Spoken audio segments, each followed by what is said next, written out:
తులారాశి. ఈ రాశి వారికి రోజు మధ్యమ స్థాయిగా చెప్పుకోవచ్చును. ఒత్తిడి పెరుగుతూ ఉంటుంది. పనులు మెల్లగా ముందుకు వెళ్తాయి. ఆరోగ్యపరంగా కొన్ని జాగ్రత్తలు పాటించవలసి వస్తుంది. మిత్రుల ద్వారా మీకు కొంత సహాయం లభిస్తూ ఉంటుంది. కుటుంబ సభ్యుల యొక్క సహకారం కూడా ఉంటుంది. నూతన ప్రయత్నాలు మీ ముందుకు వస్తాయి. ఆలోచించి నిర్ణయాలు తీసుకోండి.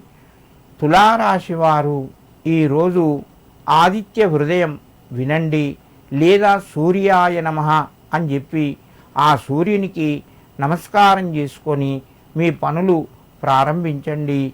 మీకు మరింత శుభయోగం కలుగుతూ ఉంటుంది. వృశ్చిక రాశి.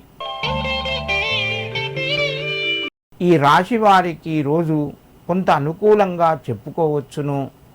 ప్రయత్నాలు మెల్లగా ముందుకు కొనసాగుతాయి.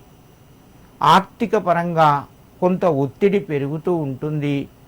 అనవసరమైన ఖర్చులు కూడా పెరుగుతాయి. మీకు రావలసిన ధనం ఆలస్యంగా చేతికి వస్తుంది. మిత్రుల ద్వారా మీరు కొంత జాగ్రత్తగా ఉండండి. తొందరపడవద్దు. కుటుంబ సభ్యుల యొక్క సహకారం మీకు లభిస్తూ ఉంటుంది. వృశ్చిక రాశి వారు ఈరోజు సత్యనారాయణ స్వామికి నమస్కరించి మీ పనులు ప్రారంభించండి. మీకు మరింత శుభయోగం కలుగుతూ ఉంటుంది. ధనస్సు రాశి. ఆర్థికంగా కొంత అనుకూలంగా ఉంటుంది. అవకాశాలు చేజారిపోయేటట్టు ఎక్కువగా ఉన్నాయి. పరిస్థితులను చూసుకుంటూ నెమ్మదిగా నిర్ణయాలు తీసుకోండి. కొంత కాలం కూడా మీకు సహకరిస్తుంది. దైవ నామస్మరణ చేయడం వలన మీకు పనులు తొందరగా అవుతాయి. ఆధ్యాత్మిక కార్యక్రమాల లోపల పాల్గొంటారు.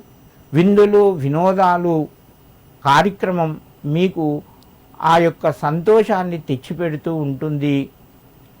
ధనస్సు రాశి వారు ఈరోజు ముఖ్యంగా నవగ్రహాలకు నమస్కరించి మీ పనులు ప్రారంభించండి.